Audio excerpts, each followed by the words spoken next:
This is No Country for Old Men, Chapter 2.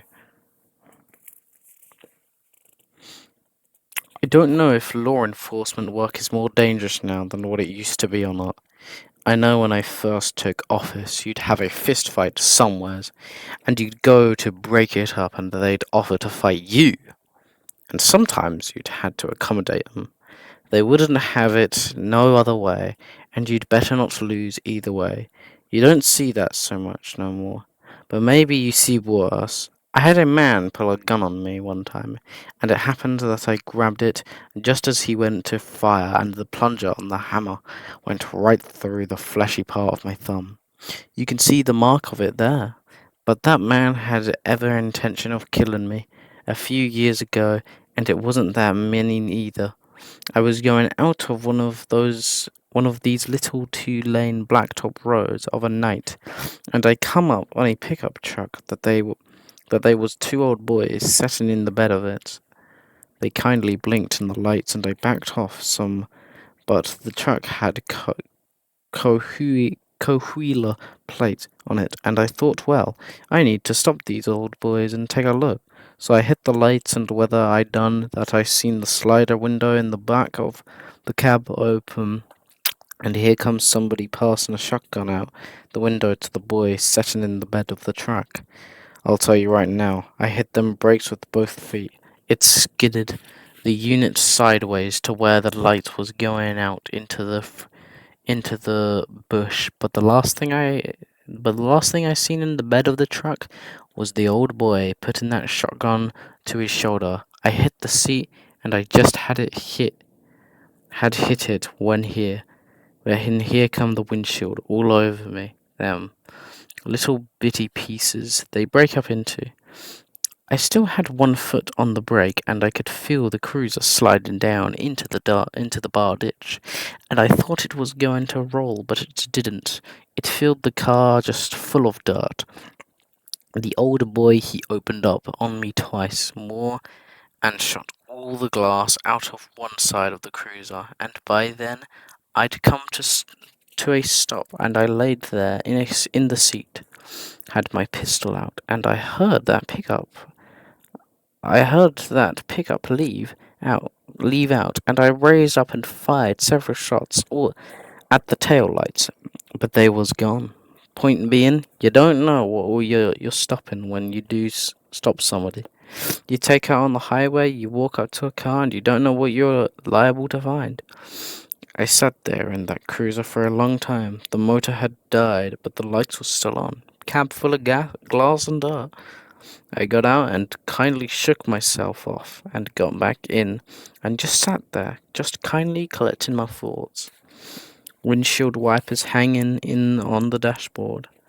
I turned off the lights and I just sat there. You take somebody that will actually throw down on a law enforcement officer and open fire. You have got some very serious people. I never saw that truck again. Nobody else did neither. Or not them plates Norways. Maybe I should have took out after it, or tried to. I don't know. I drove back to Sanderson and pulled in at the cafe, and I'll tell you, they come from all over to see that cruiser. It was sure just full of holes. Looked like the Bonnie and Clyde car. I didn't have a mark on me, not even from all that glass. I was criticized for that too, parking there like I'd done. They said I was showing out. Well, maybe I was, but I needed that cup of coffee too. I'll tell you, I read the papers every morning, mostly, I suppose, just to try and figure out what might be headed this way. Not that I've done all that a good job at heading it off. It keeps getting harder. Here a while back, they was two boys running into one another, and one of them was from California, and one of them was from Florida, and they met somewhere, or other in between. And then they set out together, traveling around the country, killing people. I forget how many they did kill. Now, what are the chances of a thing like that? Them two had never laid eyes on one another. There can't be that many of them, I don't think. Well, we don't know. Here the other day, there was a woman put her baby in a trash compactor. Who would think of such a thing? My wife won't read the papers no more. She's probably right. She generally is. Bell climbed the rear steps of the courthouse and went down to the hall to his office. He swiveled his chair around and sat and looked at the telephone. Go ahead, he said. I'm here. The phone rang. He reached and picked it up. Sheriff Bell, he said. He listened. He nodded. Mrs. Downey, I believe. He'll come down directly. Why don't you call me back there in a bit? Yes, ma'am. He took off his hat and put it on the desk and sat with his eyes closed, pinching the bridge of his nose. Yes, ma'am, he said. Yes, ma'am. Mrs. Downey, I haven't seen that many dead cats in trees. I think he'll come down directly if you'll just leave him be. You call me back in a little bit, you hear? He hung the phone and sat looking at it. It's money, he said. You have enough money, you don't have to talk to people about cats in trees. Well, maybe you do. The radio squawked. He picked up the receiver and pushed the button and put his feet up on the desk. Bell, he said. He sat listening. He lowered his feet to the floor and sat up. Get the keys and look in the turtle. That's all right. I'm here. He drummed his fingers on the desk. All right, keep your lights on. I'll be there in 50 minutes. And Torbert, shut the trunk. He and Wendell pulled onto the paved shoulder in front of the unit and parked and got out. Torbert got out and was standing by the door of his car. The sheriff nodded. He walked along the edge of the roadway, studying the tire tracks. You seen this, I reckon, he said. Yes, sir. Well, let's take a look. Torbert opened the trunk, and they stood looking at the body. The front of the man's shirt was covered with blood, partly dried. His whole face was bloody. Bell leaned and reached into the truck and took something from the man's shirt pocket and unfolded it. It was a blood-stained receipt for gas from a service station in Junction, Texas. Well, he said, this was the end of the road for Bill Wyrick. I didn't look to see if he had a blindfold on him. That's all right. He don't. This here was just dumb luck. He studied the hole in the man's forehead. Looks like a .45 clean, almost a white cutter. What's a white car? It's a target round. You got the keys? Yes, sir. Bell shut the trunk lid. He looked around. Passing trucks on the interstate were downshifting as they approached. I've already talked to Lamar. Told him he can have his unit back in about 3 days. I called Austin, and they're looking for you first thing in the morning. I ain't loading him into one of our units, and he damn sure don't need a helicopter. You take Lamar's unit back to Sonora. When you get done, and Cool and me, Wendell, one will come and get you. Got any money? Yes, sir. Fill out the report, same as any report. Yes, sir. White male, late 30s, medium build. How do you spell Wyrick? You don't spell it. We don't know what his name is. Yes, sir. We might have a family someplace. Yes, sir, Sheriff? Yes. What do we have on the perpetrator? We don't. Give Wendell your keys, before you forget it. They're in the unit. Well, let's not be leaving keys in the units. Yes, sir.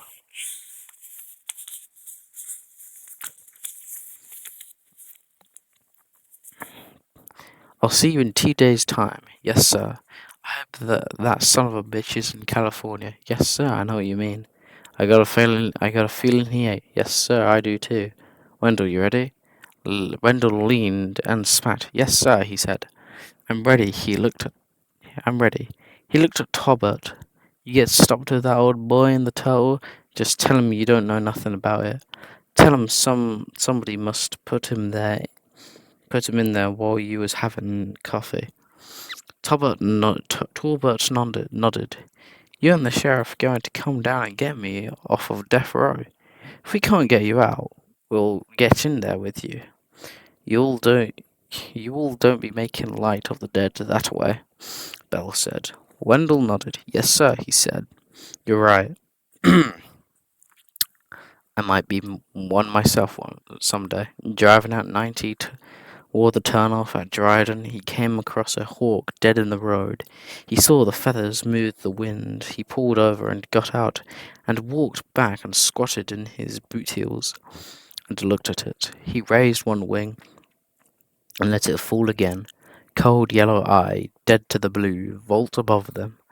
It was a big red tail he picked up by one wingtip, and carried it to the bar ditch and laid it in the grass. They would hunt the blacktop sitting on the high power poles and watching the highway in both directions for miles. Any small thing that might venture to cross. Closing on their prey against the sun, shadowless, lost in the concerned traction of the hunter. He wouldn't have the trucks running over it. He stood over there, looking out across the desert. So quiet. Low hum of wind in the tires. High blood wheels along the road. Wire grass of sacuista. Behind in the stone arroyos.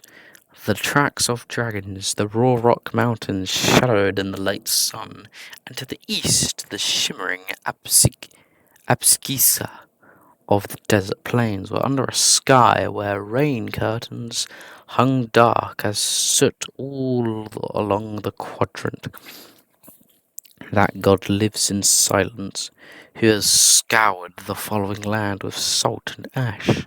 He walked back to the cruiser and got in and pulled away. When he pulled up in front of the sheriff's office in Sonora, the first thing he saw was the yellow tape stretched across the parking lot. A small courthouse crowd. He got out and crossed the street. What's happened, Sheriff? I don't know, said Bell. I just got here. He ducked under the tape and went up the steps. Lamar looked up when he taped out the door. Come in, Ed Tom, he said. Come in. We got hell to pay here. They walked out on the courthouse lawn. Some of the men followed them.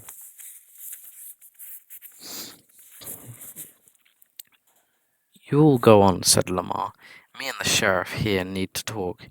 He looked haggard, he looked about, and he looked on the ground. He shook his head and looked away. I used to play mumble-do-peg here when I was a boy, right here.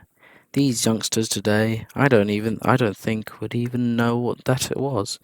Ed Tom, this is a damned lunatic. I hear you. You got nothing to go on. Not really. Lamar looked away. He wiped his eyes with the back of his sleeve. I'll tell you right now, this son of a bitch will never see a day in court. Not if I catch him, he won't. We'll need to catch him first. That boy was married. I didn't know that. 23-year-old, clean-cut boy, straight as a die. Now I got to go to his house for his wife hears it on the damn radio. I don't envy you that. I surely don't. I think that I'm going to quit, Edge Tom. You want me to go out there with you? No, I appreciate it. I need to go. Alright. I just have a feeling we're looking at something we really ain't never seen before. I got the same feeling. Let me call you this evening. I appreciate it. He watched Lamar cross the lawn and climb the steps into his office. I hope you don't quit, he said. I think we're going to need all of you we can get. When they pulled up in front of the cafe, it was 1:20 in the morning. There were only 3 people on the bus. Sanderson, the bus driver. Moss made his forward. He'd seen the driver eyeing him in the mirror. Listen, he said. Do you think you could let me out down at the desert ayah? I got a bad leg, and I live down there, but I got nobody to pick me up. The driver shut the door. Yeah, he said. I can do that. When he walked in, she got up off the couch and ran and put her arms round his neck. I thought you was dead, she said. Well, I ain't, so don't go just slobbering. I ain't. Why don't you fix me some bacon and eggs while I take a shower? Let me see that car on your head. What happened to you? Where's your truck at? I need to take a shower. Fix me something to eat. My stomach thinks my throat's been cut. When he came out of the shower, he was wearing a pair of shorts, and when he sat at the little formica table in the kitchen, The first thing he said was, "What's that on the back of your arm? How many eggs is this? 4. You got any more toast? There's 2 more pieces coming. What is that, Llewellyn? Would you like to hear the truth?" He sipped his coffee and set about salting his eggs.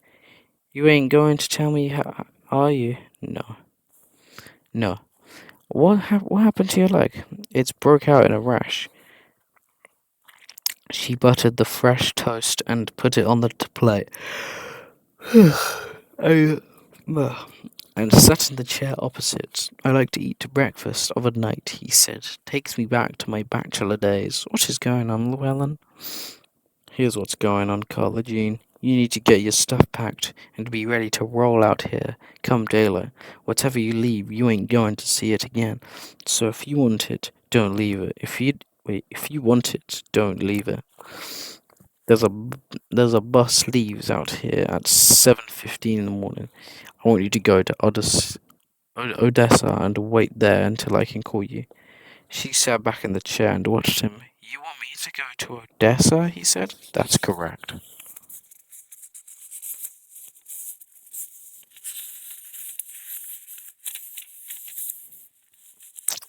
"You ain't kidding, are you?" "Me? No, I ain't kidding a bit." "Oh, yeah, of preserves." She got up and got the preserves out of the refrigerator and set them on the table and sat back down. He unscrewed the jar and ladled some onto his toast and spread it with his knife. "What's in that satchel you brought in?" "I told you. I told you what was in that satchel." "You said it was full of money." "Well, then I reckon that's what's in it." "Where's it at?" "Under the bed, in the back room." "Under the bed?" "Yes, ma'am." "Can I go back there and look?" "You're free, white, and 21, so I reckon you can do whatever you want." "I ain't 21." "Well, whatever you are." "And you want me to get on a bus and go to Odessa?" "You ain't. You are getting on a bus and going to Odessa. What am I supposed to tell Mama?" Well, try standing in the door and hollering, "Mama. Mama, I'm home. Where's your truck at?" "Gone the flesh, or gone the way of of all flesh. Nothing's forever. How are we supposed to get down there in the morning?" "Call Miss Rosa over yonder. She ain't got nothing to do."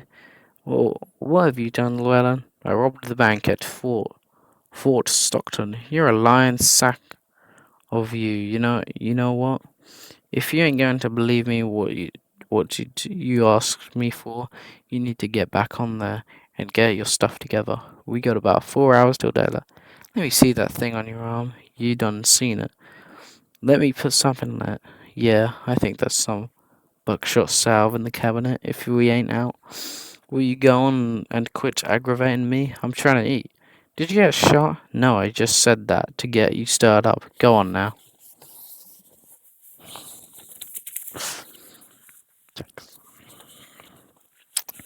He crossed the Pecos River just north of Sheffield Town, Texas, and took Route 349 south. When he pulled into the filling station at Sheffield, it was almost dark.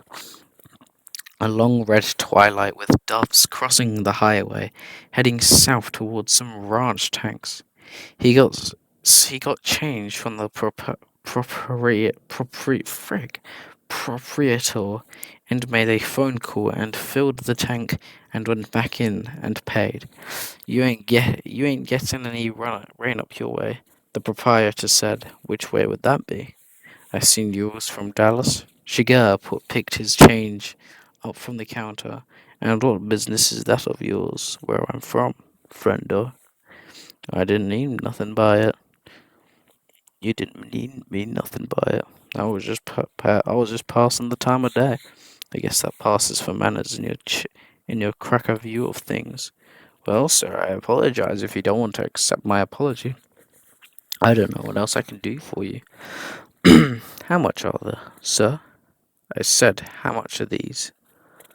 69 cents. Shigeru unfolded $1 onto the counter. The man rang it up and stacked the change before him, the way a dealer places chips. Shigeru hadn't taken his eyes from him.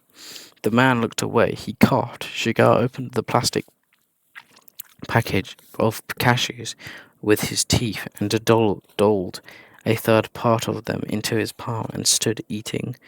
Will there be something else? The man said. I don't know. Will there? Is there something wrong? With what? With anything? Is that what you were asking me? Is there something wrong with anything? The man turned away and put his fist to his mouth and coughed again. He looked at Sugar and he looked away. He looked out the window at the front of the store, the gas pumps and the car sitting there. Sugar ate another small handful of cashews. Will there be anything else? You've already asked me that. Well, I need to see about closing. See about closing? Yes, sir. What time do you close? Now we close now. Now is not a time. What time do you close? Generally dark, at dark. Shiga stood slowly chewing. You don't know what you're talking about, do you? Sir? I said you don't know what you're talking about, do you? I'm talking about closing, that's what I'm talking about. What time do you go to bed? Sir? You're a bit deaf, aren't you? I said what time do you go to bed?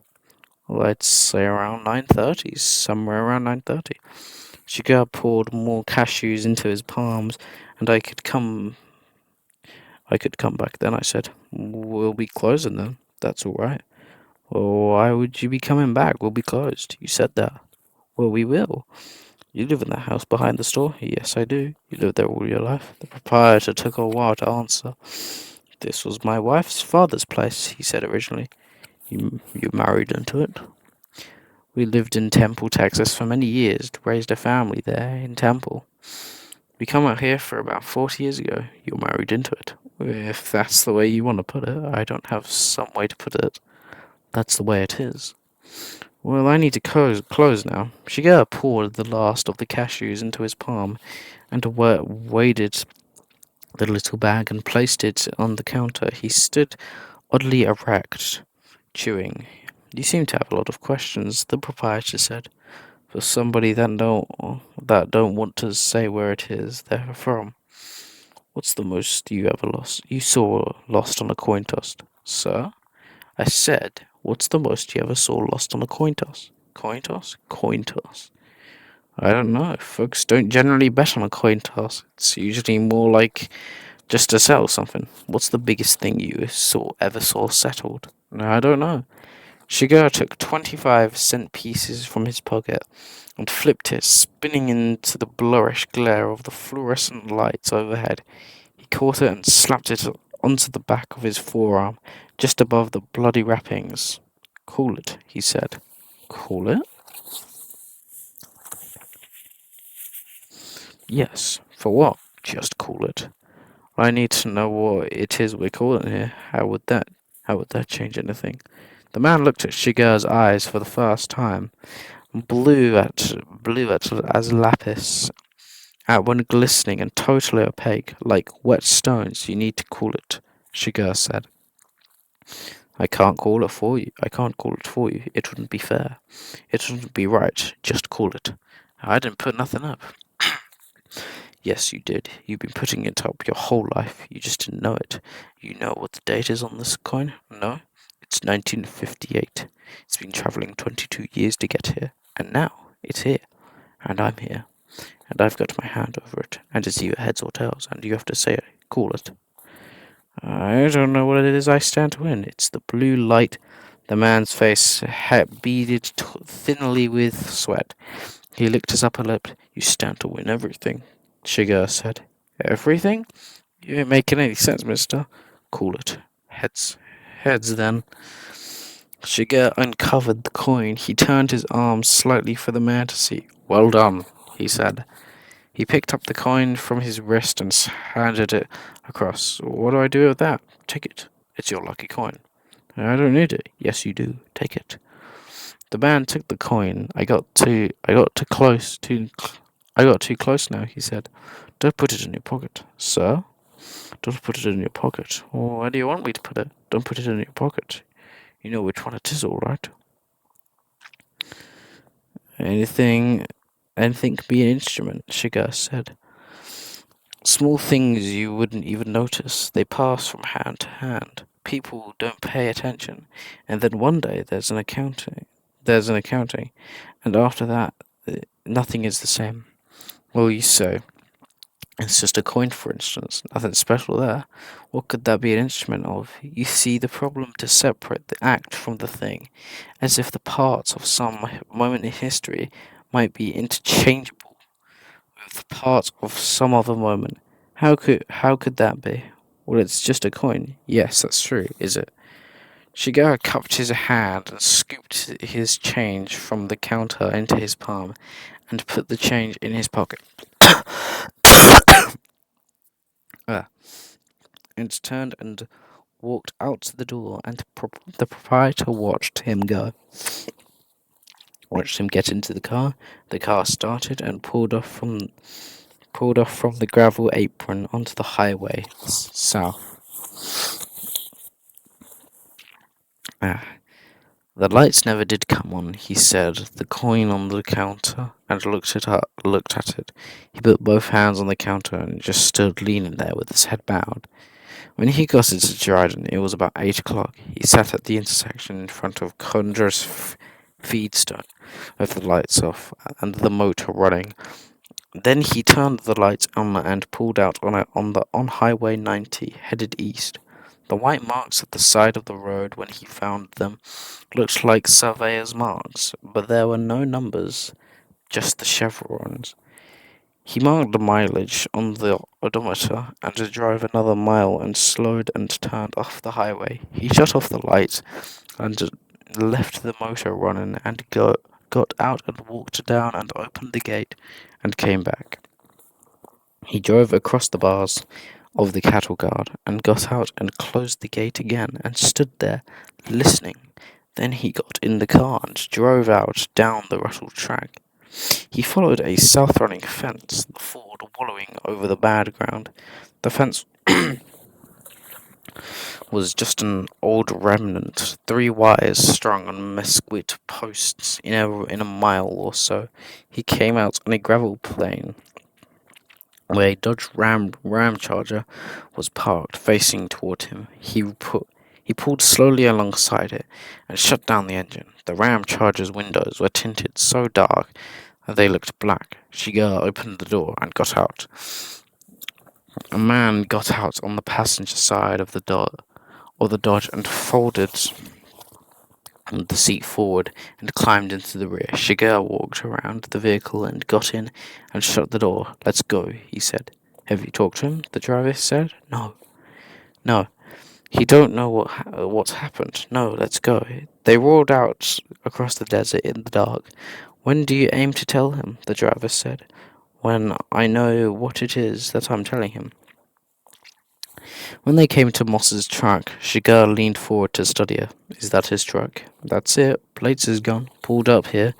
Have you got a screwdriver? Looked in the jockey box there. Shigeru took out with the screwdriver and walked over to the truck and opened the door. He pried the aluminium inspection plate off the rivets inside the door and put it in his pocket and came back and got in and put the screwdriver back in the glove box. Who cut the tires? He said. It wasn't us. Shigeru nodded. Let's go, he said. They parked some distance from the trucks and walked down to look at them. Shigeru stood there a long time. It was cold out on the barrier and he had no jacket.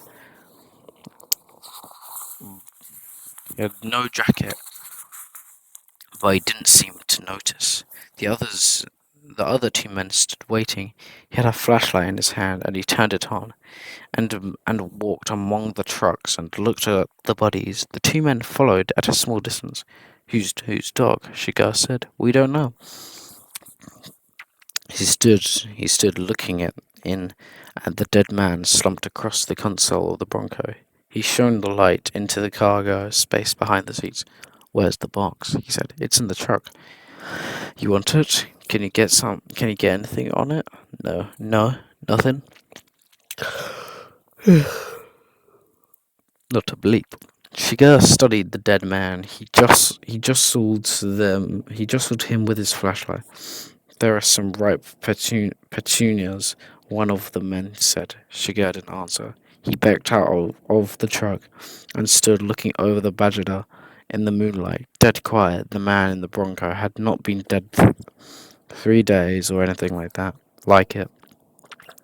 He pulled the pistol from the waistband of his trousers and turned around to where the two men were standing and shot them once, each through the head in rapid succession, and put the guns back in his belt. The second man had actually half turned to look at the first.